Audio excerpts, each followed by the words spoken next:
Il a 65 ans, il est député européen. C'est sa seconde candidature à l'élection présidentielle. Son credo, la France insoumise. Son slogan, la force du peuple. Bonsoir Jean-Luc Mélenchon. Bonsoir messieurs, dames. Bonsoir Jean-Luc Mélenchon, soyez le bienvenu. Pour commencer ces entretiens, nous avons demandé à chaque candidat d'apporter un objet qu'il garderait dans son bureau présidentiel s'il était élu, un objet emblématique de ce qu'il est ou de son projet. Jean-Luc Mélenchon, quel est votre objet? Alors, ce n'était pas le plus simple à trouver. C'est celui-ci, un réveil. Il est là pour me dire du matin au soir, il est temps. Il est temps parce que le changement climatique est commencé. Il faut changer notre manière de produire, de consommer, d'échanger. Il est temps de consommer, pardon. Il est temps de sortir du nucléaire parce que c'est dangereux. Il est temps de répartir la richesse justement pour que l'on puisse vivre de son travail, de sa retraite ou dans ses études dignement. Il est temps de sortir de la monarchie présidentielle. Il est temps d'une France indépendante qui soit le champion mondial de la paix. Donc ce réveil, oui, réveil, il sera sur votre table présidentielle? Eh bien maintenant oui, puisque je vous l'ai dit, donc je veux le faire.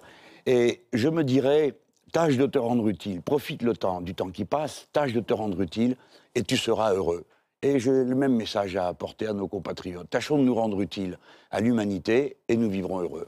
Alors, deux précisions sur votre programme économique. D'abord, Jean-Luc Mélenchon. Et d'abord, vous voulez établir un droit opposable à l'emploi. Qu'est-ce que ça veut dire? Est-ce que ça veut dire que tout chômeur pourra en dernier ressort se retourner contre l'État et que l'État sera tenu de lui fournir un emploi? Alors, ce n'est pas la seule mesure, c'est celle que vous avez choisie dans le programme, et elle est intéressante et je vais vous en parler. La Constitution dit que chacun a le droit à un travail et le devoir de travailler. C'est dans la Constitution. Alors que valent les principes qui n'ont aucune conclusion concrète? Et j'ai donc imaginé que l'on prendrait une loi qui existe, dont on modifierait peut-être les conditions d'application, s'il le faut, déjà au vu de l'expérience. On appelle cette loi ATD Quart-Monde, car c'est eux qui en ont eu l'idée.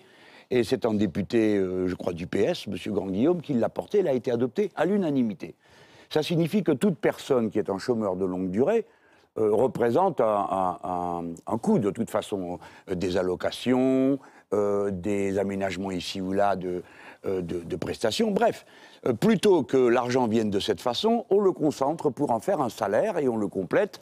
Et on installe cette personne dans un contrat coopératif. Pour ma part, je pense qu'il faut le mettre à 5 ans, pendant lesquels cette personne, si elle le souhaite, évidemment, il ne s'agit pas de faire du travail forcé, peut prendre un travail qui est proposé par une coopérative. Donc l'État, vous précisez dans votre programme... L'État finance la coopérative qui elle-même finance pour la part du salaire qui reste à pourvoir. L'État est tenu d'offrir du travail à quelqu'un pour tout chômeur de plus d'1 an. Voilà. Alors, sinon on attaque l'État, qu'est-ce qui se passe? Oui, sinon c'est pas la peine d'écrire dans la Constitution des choses qu'on n'applique pas. Donc moi je vais les appliquer. Et j'étais là à Juratry, c'est avant-hier, où l'on voyait comment, pour vous donner un exemple des innombrables choses qu'il y a à faire dans ce pays, ils ont organisé un ramassage des déchets, vous savez, les réveils comme celui-ci, bon, et on trie, c'est une mine urbaine. Bon, eh bien, qui est là? Des gens qui prennent soin de ceux qui viennent travailler, car souvent ce sont des blessés de la vie. Pourquoi je donne cet exemple? Parce que je veux vous montrer que ça existe déjà, des emplois aidés de cette manière, d'utilité générale. Et j'ajoute que il faut que tout le monde y ait son compte. Et pas seulement ceux qui ont fait les grandes études ou ceux qui ont des diplômes, tant mieux, on est très contents. Eux aussi doivent avoir du travail. Mais aussi les braves gens qui veulent juste vivre de leur vie avec un salaire qui permet d'avoir une vie digne. Et moi, c'est à eux que je pense. Voyez-vous, 2000 morts dans la rue, dans la 5e puissance du monde, c'est pas admissible. Alors, 9 millions de pauvres, c'est pas supportable. Autre mesure, vous voulez taxer les très hauts salaires à 90% d'impôt sur le revenu. Qui vous a parlé de salaire?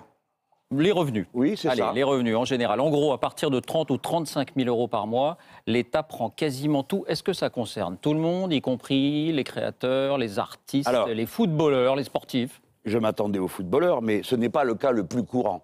Ce qui est le plus important à faire comprendre, c'est que oui, je suis porteur d'une philosophie de la vie dans laquelle accumuler sans limite n'est pas regardé d'un bon œil. Aujourd'hui, c'est l'inverse. On dit « soyez milliardaire ». Naturellement, personne n'y arrive, sauf un très petit nombre de gens, mais au motif que tout le monde pourrait l'être, on désorganise tout.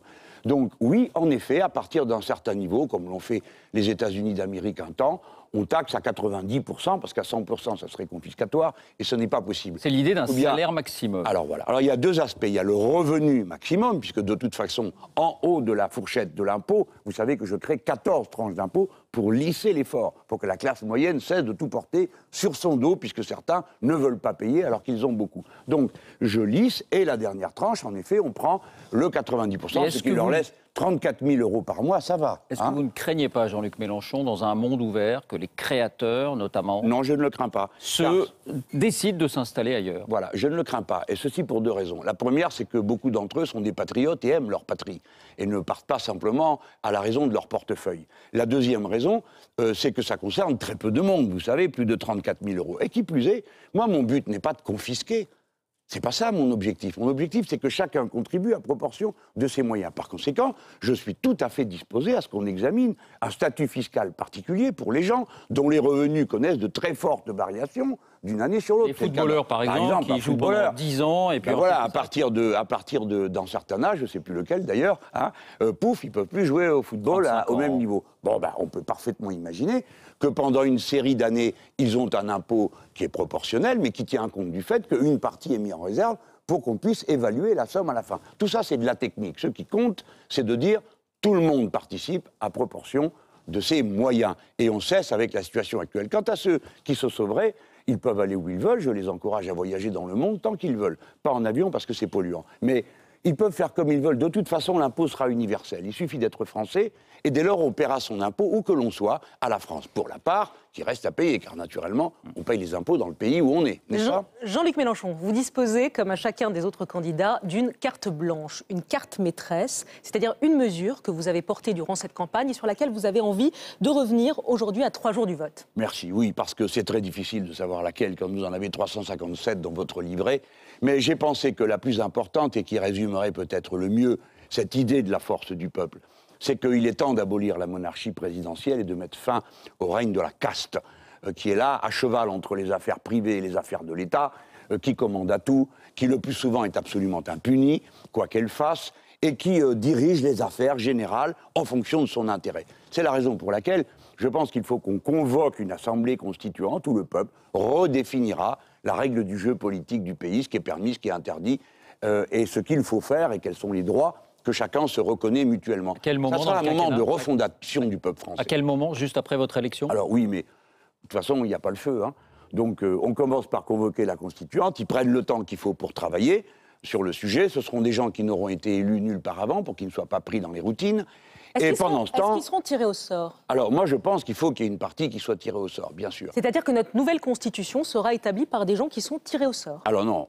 Vous avez bien compris que les uns sont élus et les autres tirés au sort. La proportion reste à fixer. Mais l'idée du tirage au sort, c'est pour que cette constituante ne soit pas entièrement le résultat du vote normal de gens qui vont avoir à opiner, à choisir entre régime présidentiel, régime parlementaire, mais qui est aussi le tout venant des Français.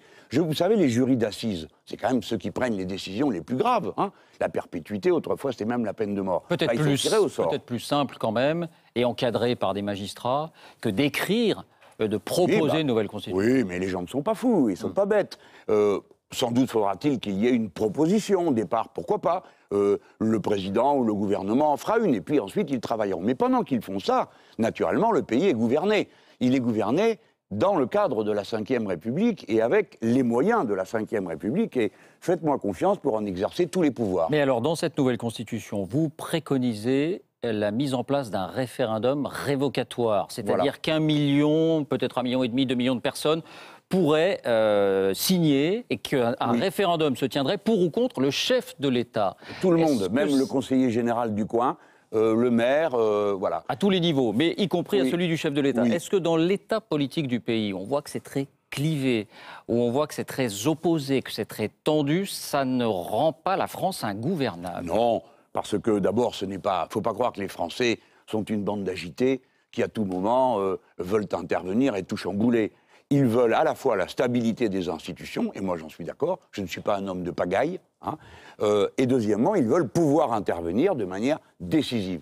Imaginez par exemple, M. Pujadas, que la constituante vienne à décider qu'elle choisit le statut d'un président pour 7 ans, non renouvelable. Elle peut le décider.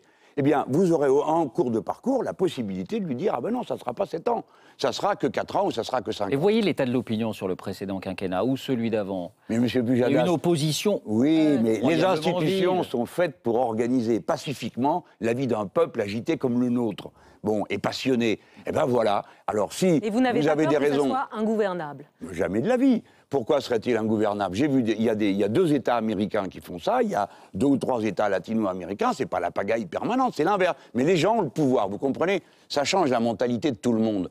De savoir que les gens peuvent se mettre au travail pour collecter le nombre de signatures qui permet d'organiser un référendum révocatoire. Mais enfin, les amis, ça s'appelle la démocratie. Il ne faut pas avoir peur du peuple. Mais la philosophie de votre 6e République, Jean-Luc Mélenchon, c'est quand même de décentraliser, d'un pouvoir plus horizontal. Est-ce que vous êtes sûr que c'est le moment d'avoir ça, quand on voit que dans le monde, il y a Donald Trump, Vladimir Poutine, Recep Tayyip Erdogan? Est-ce que vous êtes sûr qu'on peut prendre le risque d'un pouvoir qui ne soit pas fort? Mais le pouvoir sera fort du moment que le peuple y consent.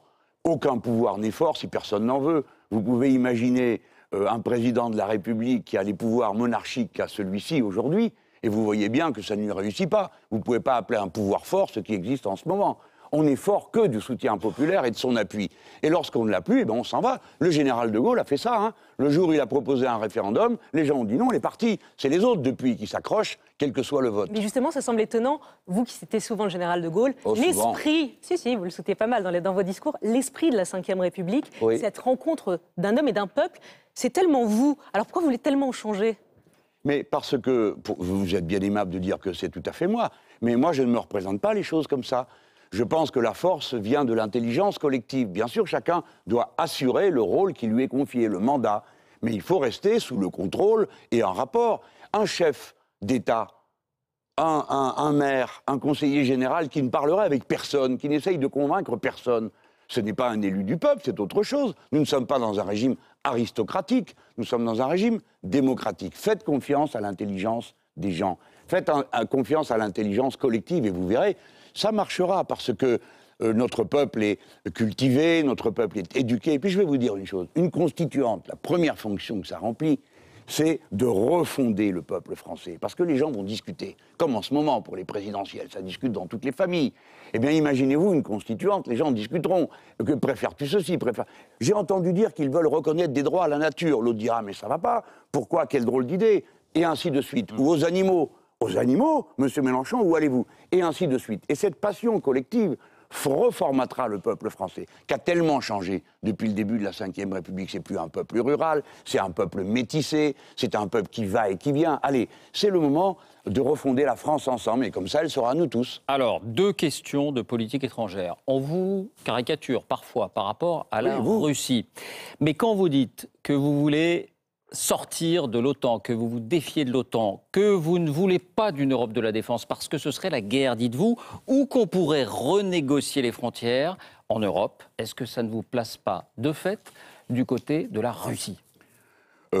Moi, ma position, je préfère la préciser tout de suite, je ne connais ni maître ni ennemi pour la France. Donc, ni les Russes, ni les Américains, ni les Chinois ne seront jamais nos maîtres, en tout cas si c'est moi qui m'en occupe.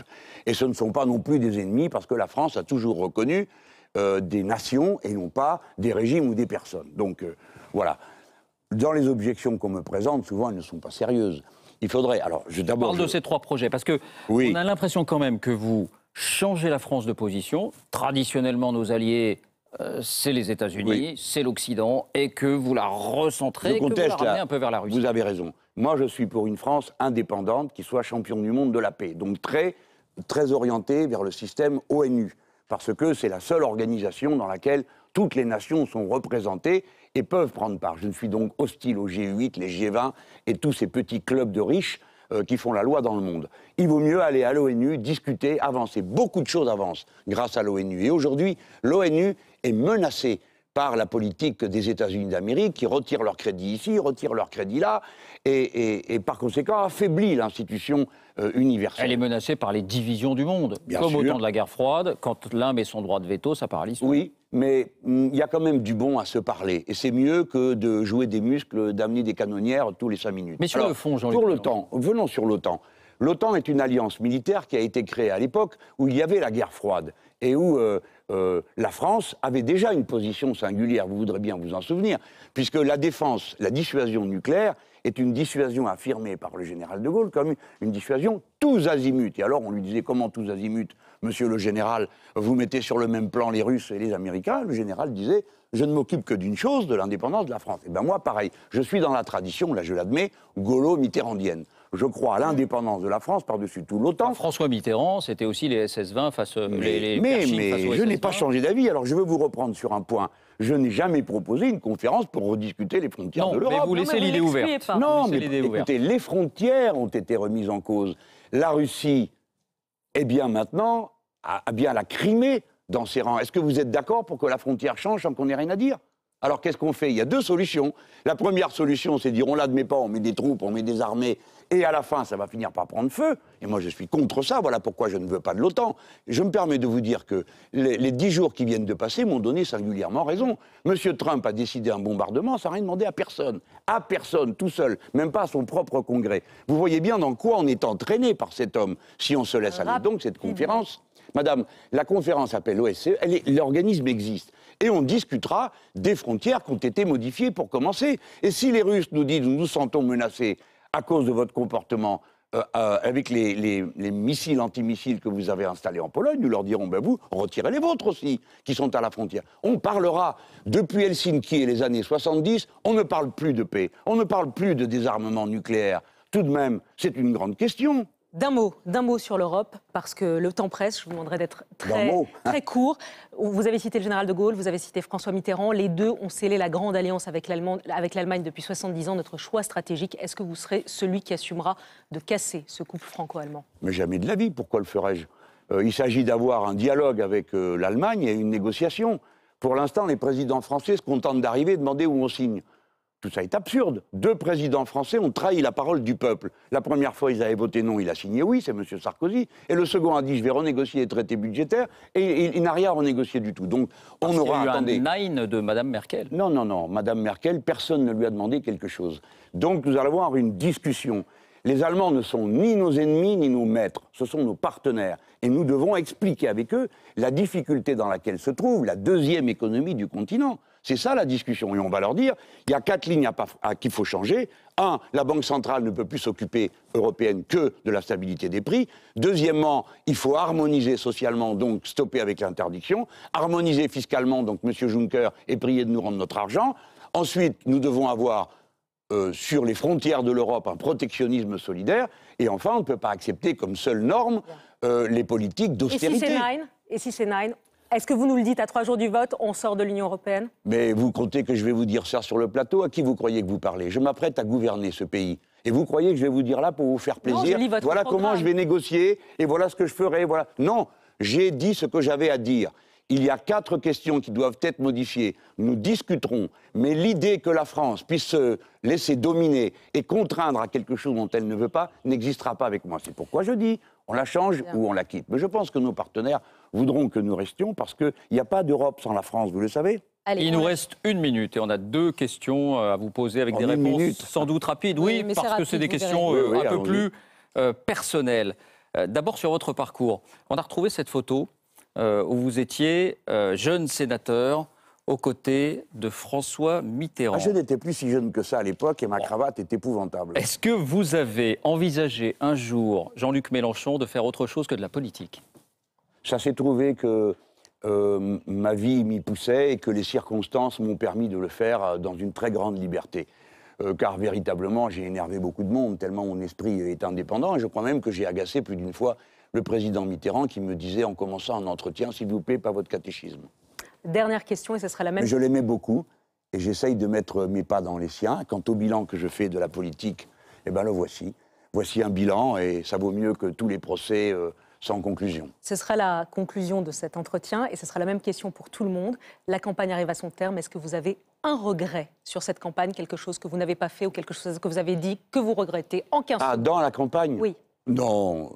J'ai plutôt beaucoup d'enthousiasme, de gratitude à l'égard des manifestations d'amitié qui m'ont été données et surtout d'avoir eu des équipes formidables autour de moi. Et vous voyez maintenant, d'heure en heure, des tas de gens se prononcent pour moi. Il y en a même qui disent qu'ils vont voter pour moi au deuxième tour, mais encore faut-il que j'y arrive. Hein.